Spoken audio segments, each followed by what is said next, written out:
Greetings, travelers. Welcome back to Picayune, Mississippi. We've returned from our summer break. What I did on my summer vacation. Well, we're doing a little maintenance after our trip, 3,300 miles. We're going with the Quaker State 5W30. It's all mileage, regular oil, not synthetic. We got that Fram, that old $5 Fram. And Richard Petty suggests we go with the STP. So we put the STP filter in. This is the old one. This has 5,000 miles on it. You see anything wrong with it? Who knows? Just to be safe, I swap it out.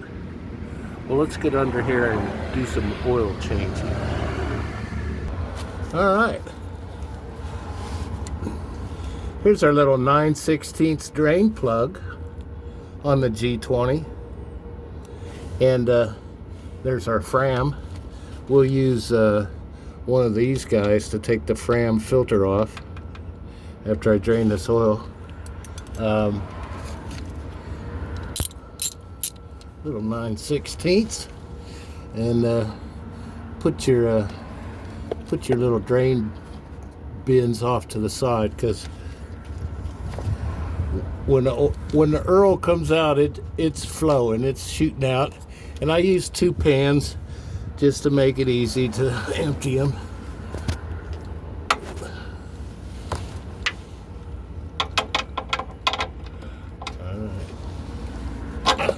Sorry. Let's put you back up. Gotta be careful in here. Now, where are you? You're in there. Oh, there you are.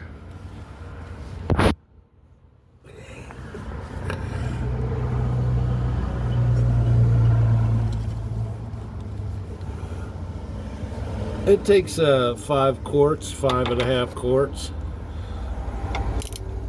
of the 10 530. I think there's supposed to be a nylon washer or copper washer on this, and I've not had one on there. Where are you? You're under there. Come back, where are you? Where are you, little Drake? There he is. He's there all the time. Alrighty. Let's pull you back a little bit, because she's gonna come spraying out of there.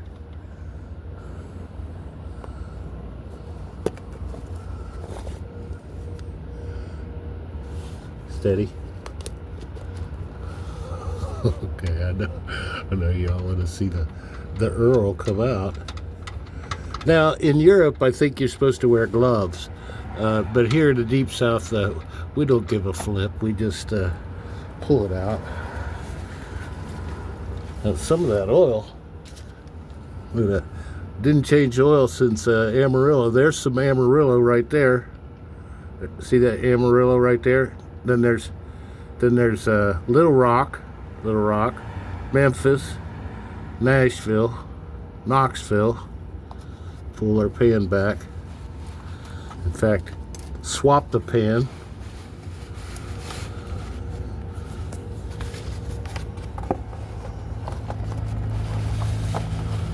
So we don't overflow. And then from Knoxville, there's Chattanooga right in here, and Birmingham is here, Meridian, and all the way down to Biloxi. And there's some cruising the coast in there, and we got there's a Fall Muster right there, and Biloxi just went down, and we're back to Picayune. So that's what's in our oil. Now there's only 2,300 miles on this oil change. Okay, that's far too little. You could go to 20,000, 50,000. I'm pretty anal with my oil. 5,000 is the maximum I run. But she's been such a good girl. Let's give her some fresh oil at 2,300 miles. And that'll get us to our next oil change. It's looking pretty good. It's not black. It don't stink. That's always nice. And you don't want to torque down the... I don't know if you can see this, but get in here and just get that wrench on there, on that Fram filter. Get it lined up. Yeah, there's a little oil in my hands. Yeah, that's all right. That don't hurt. You gotta get this on there just right. And oh, it's coming. You don't want to torque these down. These are supposed to be hand tight. Don't be putting a wrench on it, torquing it down. Although she's on there tight. Well, come on, Kev.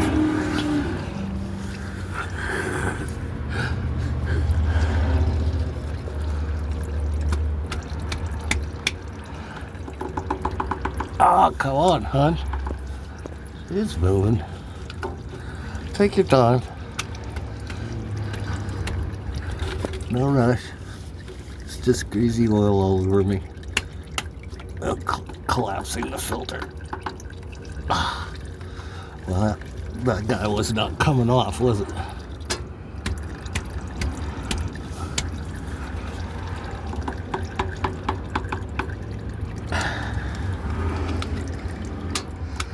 Okay, to make another wrench, it's much easier. What foot is that? Where's the challenge? Get that thing on there. She'll come off. Come on, baby.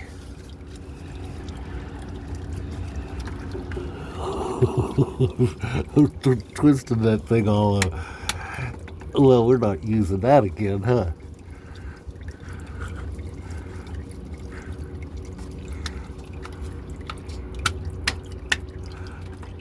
Okay, she's coming off. And it'll dribble a while.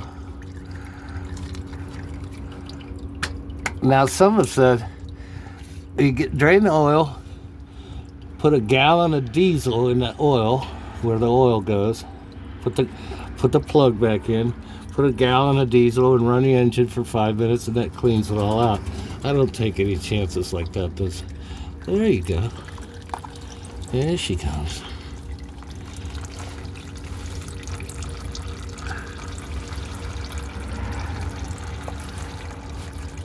Again, that oil doesn't look bad. Well, yeah, it's 2,300 miles. I know you guys like to do oil change at 60,000 miles. It comes out like licorice. In fact, maybe I could sell this to somebody out there. You want some used motor oil? It's good for coating your deck, waterproofing your deck.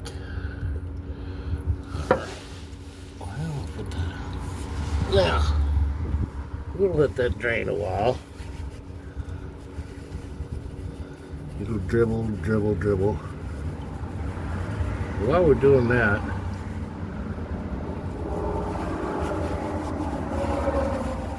let's review our little summer trip. It was pretty fun. Hope you were with us.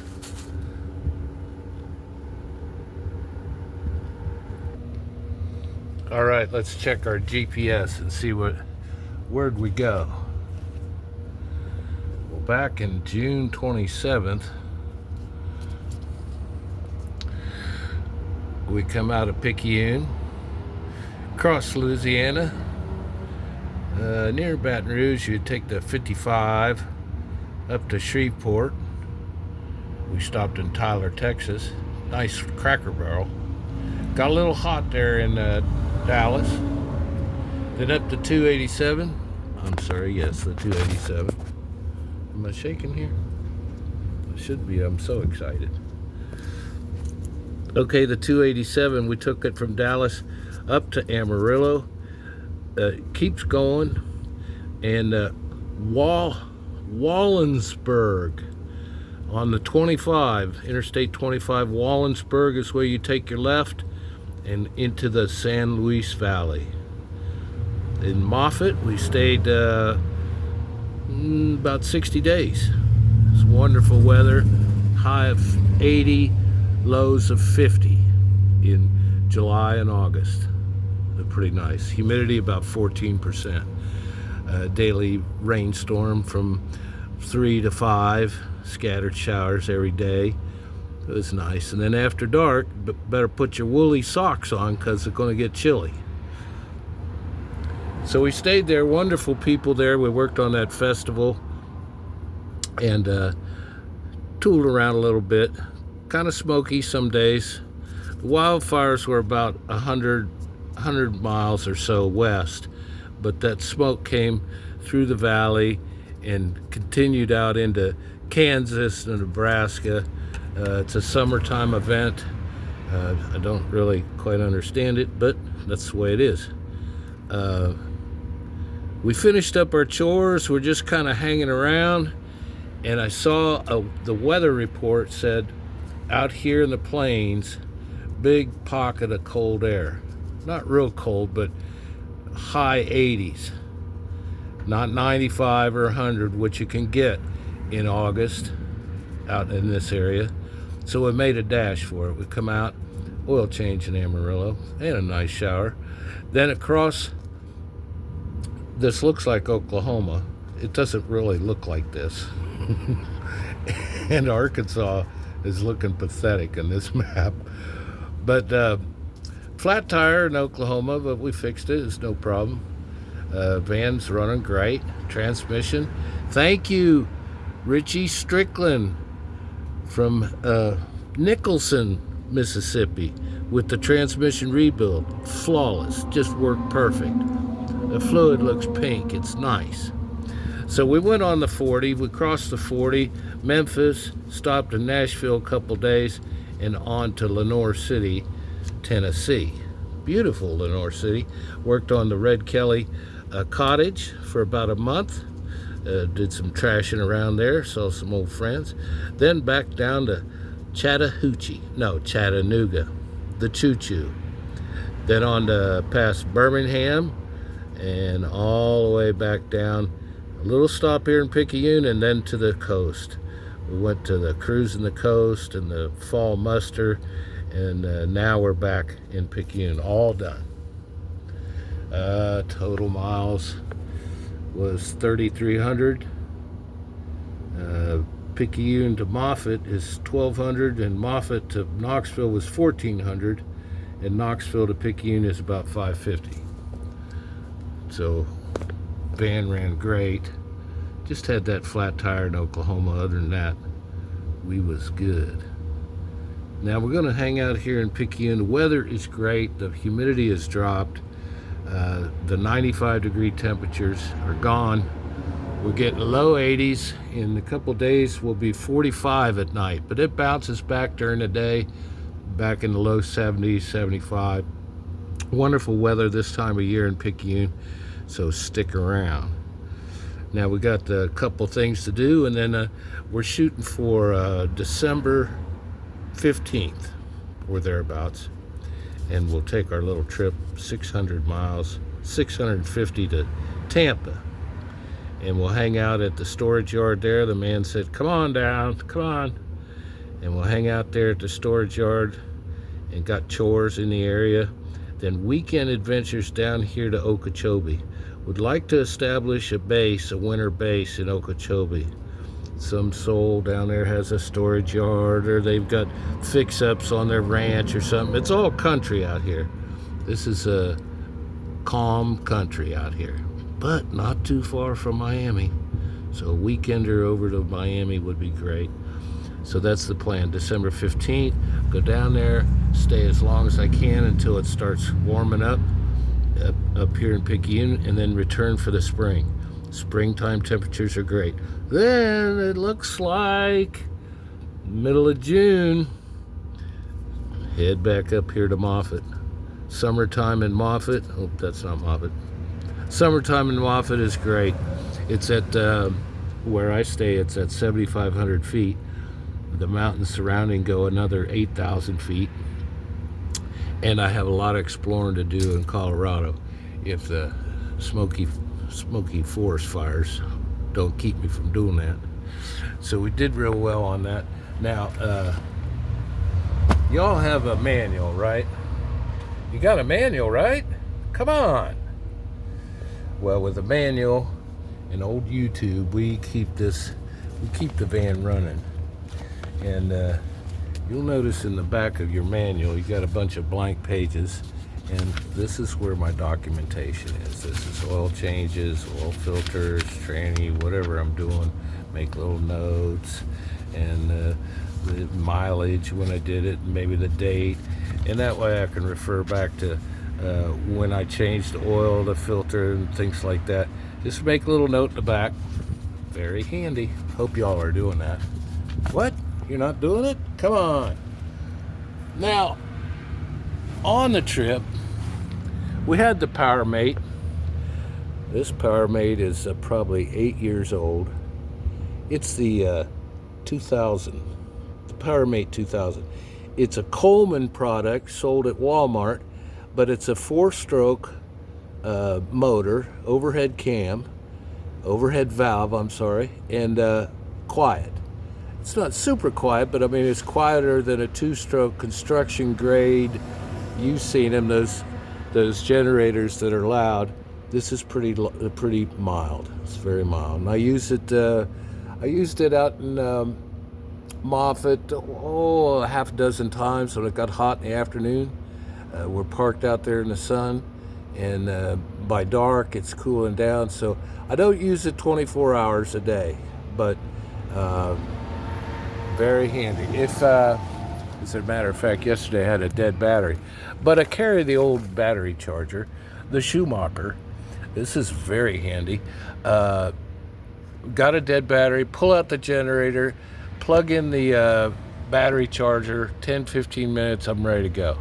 The other thing I got this air pump, and it connects to your cigarette lighter.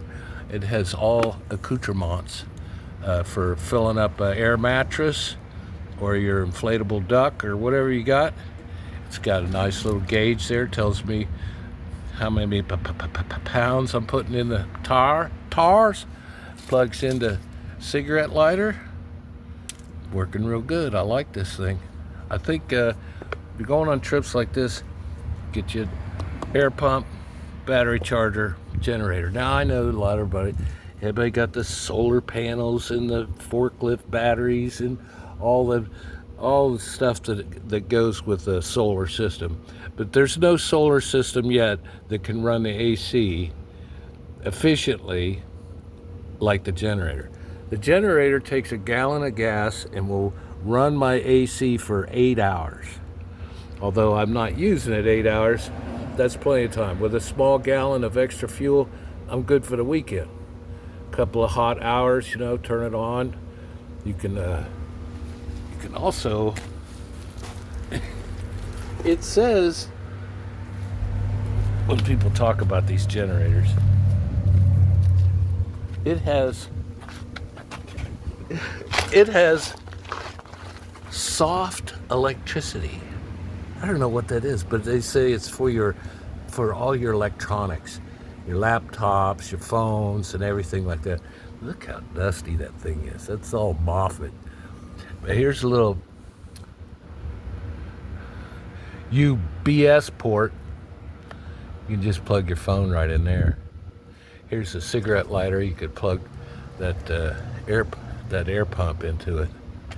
Also, it has a couple plugs here where you can piggyback another generator and get 4,000 watts of power. I don't know why you need that, but anyways, you can piggyback two of these generators together, next to each other, plugged together, putting out lots of juice. Now I'm going to change the oil in this. A couple of screws up here. Undo those screws, take this panel off. I should show you how it is. It's kind of messy. At the bottom is the plug where you put the oil in, and that's where the oil comes out. There's no drain plug underneath. You fill it through the filler opening, and you drain it through there too. Also, when you put fresh oil in this thing, it fires right up. It loves the fresh oil. And carburetors in this little compartment here. If it's cold, I got some starter fluid and I shoot a couple blasts in there and close this up, starts right up. The other thing on this feature, one other feature, there's your AC plugs. One other feature is that if it's low on oil, it won't start. You'll pull and pull and pull and it won't start. Little safety feature. So if you've got one of these things, you're having problems with it, it's not starting, check your oil. It can be down just a little bit and this thing will shut off. It won't cooperate. So check your oil. Every 50 hours you're supposed to change the oil. Now I don't document that. I got my spidey sense tells me when to change oil. If I've used it 4 or 5 times in a couple weeks, I know when I've used it a lot. And if it starts to give a hard time starting, you know maybe it's time to change the oil.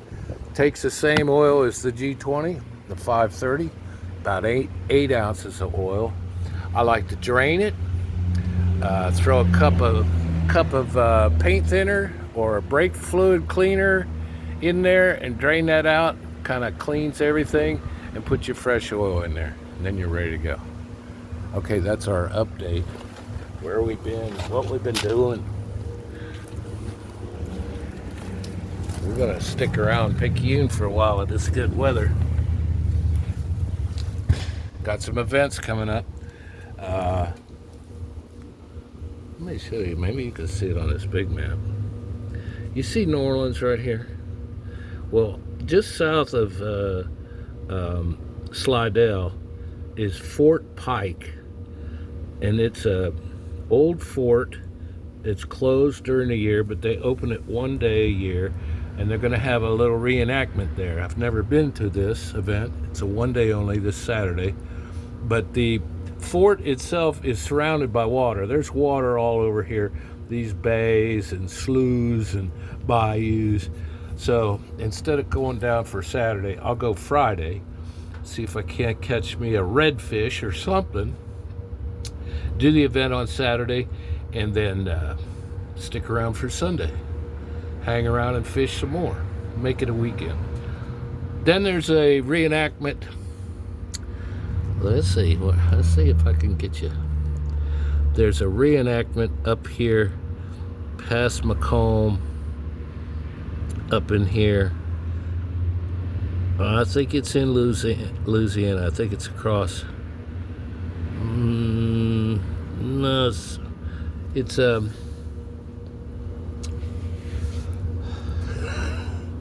there's a weekend reenactment there, and then also down here south of New Orleans is the Orange Festival at Fort Jackson. That's like December 2nd, December 3rd. But coming up here is you guys that know, you know what the name of it is. It's north of Baton Rouge. Fort something. Camp Moore. That's what it is. Camp Moore, a museum, and we camp out for the weekend. The Civil Air Patrol cadets help with parking, and it's just a great time. They provide a nice meal after the reenactment, and of course you can camp in the campgrounds.